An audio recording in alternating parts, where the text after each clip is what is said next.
This essay example, as well as thousands of others, is available in text format on our website for free and without registration. Simply Google Ivy Panda Free Essays. Life Without Principle, the analysis of the essay. Introduction. The main themes of Life Without Principle. Life Without Principle is one of the most remarkable short works by an American author and critic, Henry David Thoreau.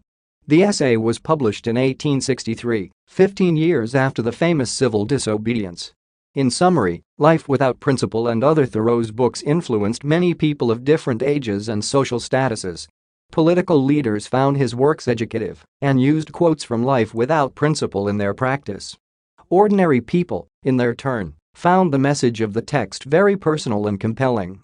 That is why it was not a surprise that Thoreau's essay was recognized as a work that offered a program to be taken by every righteous person. One cannot reduce the summary of Life Without Principle to one topic. It is rather a list of themes and thoughts illustrated by real-life examples. Through the latter, the character and personal experience of the writer are revealed. Though it is hard to define one concrete thesis of Henry David Thoreau's Life Without Principle, the point that this thesis somehow connected to money and its power in the world is evident. "This world is a place of business" is one of the leading phrases in Life Without Principle that depicts the true nature of H.D. Thoreau's ideas and attempts. This message of Life Without Principle is considered to be the central fact that is proved throughout the whole text by means of examples which fulfill our everyday life. In this essay, I make an analysis of Life Without Principle. Main message of Life Without Principle. Thoreau is the author who does not want to stop on one message and develop it during the whole paper. That is why what he chooses for his Life Without Principles is compelling and captivating. He presents one major theme of Life Without Principle, defining the world as the place of business, and tries to prove the chosen position by a variety of examples. He argues about the values and goals of people who are eager to develop commerce and support the ideas of globalization without taking into consideration the fact that people themselves become victims of personal desires. He raises one of the most provocative analyzation questions that influence our lives considerably and tries to conclude whether all those costs, both financial and spiritual, are worthy of the profits. The purpose of the essay is to show its reader the way of how money rules this world. From the very beginning, the author correctly defines his positions with respect to the reader and admits that he does not want to talk about people 1,000 miles off, but come as near home as possible. Such concretization makes the reader believe that his purposes are pure and definite. He writes to help open the reader's eyes and show how wrong or useless human attempts can be. This is the major theme of Life Without Principle. His purpose is to characterize the way how materialism and commercialism enslave American society, to show how the good life should look like, and to teach the reader to analyze personal attitude to lives where money and prosperity may lose their powers and impact on people. He wants to show how elusive human demands can be, admitting that the ways by which you may get the money almost without exception lead downward. The target audience of the essay cannot be framed. One of the most peculiar features of Life Without Principle is that there is no concretization concerning who is intended to be the reader of this essay. It may be an unfortunate debtor who goes to church to take account of stock, or men who are so well employed, or a gold digger with his passion for gambling, etc. In other words, this essay may become somewhat helpful for those who somehow deal with money, and these are all people in the world. The author admits that people become dependent on money unintentionally. The writer cannot easily buy a blank book to write thoughts in because everything is ruled for dollars and cents.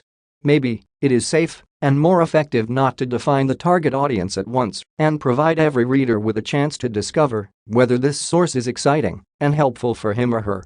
The uniqueness of this essay is the author's impartiality to the reader and unbelievable focus on the topic. The purpose of the essay is achieved through a close connection to the reader's demands. After reading this essay, a powerful desire to reevaluate personal life and place in this world appears. In my opinion, this is the desired effect expected from the paper. When the reader accepts the author's point of view and finds that these ideas are appropriate for this life, the primary purpose of any essay is achieved. In Life Without Principle, Thoreau's goal is to show how considerable and influential the power of money can be and how people limit their opportunities. One debtor may read this essay and comprehends that his troubles and his challenges mean nothing in comparison to his spiritual life and his attitude to life. This is why it is possible to say that the author's choice to use real-life examples and personal experience in this work is wholly justified. Even more, it becomes an effective means to achieve the essential purpose and convict the reader. The effectiveness of the essay lies deep into the author's demands. I genuinely believe that one of the first steps that need to be taken by any author is to believe in personal ideas and thoughts. The chosen argument is perfectly argued because the author uses as many different things as possible to show when his ideas are likely to rely upon. He not only teaches the reader but also explains why these lessons are essential. His powerful examples that are so close to our everyday routines cannot but impress the reader. If a man walk in the woods for love of them half of each day, he is in danger of being regarded as a loafer, but if he spends his whole day as a speculator, sharing off those woods and making earth bald before her time, he is esteemed an industrious and enterprising citizen. This citation would probably be the best summary of Life Without Principle. Thoreau's Life Without Principle. Conclusion. This paper aimed to make an analysis of Life Without Principle by Henry David Thoreau. This is one of the great writings offered by the author. The essay reviews the main idea of life without principle. Quotes and excerpts from the text are used as illustrations. The messages of the work by Thoreau are touching and educative, helpful and frustrating, amazing, and sometimes evident. Due to such doubtful nature, many readers can find the book interesting under their demands.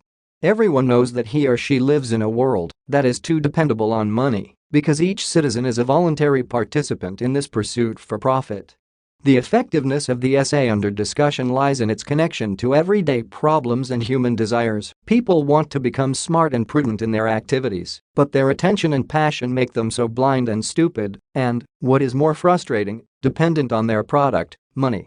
This essay on Life Without Principle, the analysis of the essay, was written and submitted by your fellow student. You are free to use it for research and reference purposes in order to write your own paper. However, you must cite it accordingly.